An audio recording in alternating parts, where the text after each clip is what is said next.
جوش و ولولہ، انتوزیازم، کسی بھی کام کو کرنے کے بارے میں جوش و ولولہ ایک لازمی جزو ہے، اور اس کے بغیر کوئی کام بھی پایہ تکمیل تک نہیں پہنچ سکتا۔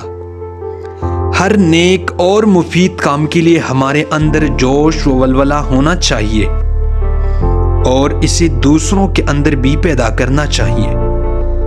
اسی طرح برائی اور فحش کاموں میں ہر قسم کے جوش و جذبے سے اجتناب کرنا چاہیے۔ جوش کا ایک منفی پہلو بھی ہے، اور وہ یہ ہے کہ بعض لوگ جوش میں تمام حدوں کو پار کر جاتے ہیں اور کسی اور چیز کی پرواہ نہیں کرتے۔ اس کی مثال یہ ہے کہ کئی لوگوں نے اللہ تعالیٰ سے قربت حاصل کرنے کے جوش میں دنیا ہی کو چھوڑ دیا اور جنگلوں میں نکل گئے۔ اس منفی پہلو سے ہمیشہ اجتناب کرنا چاہیے۔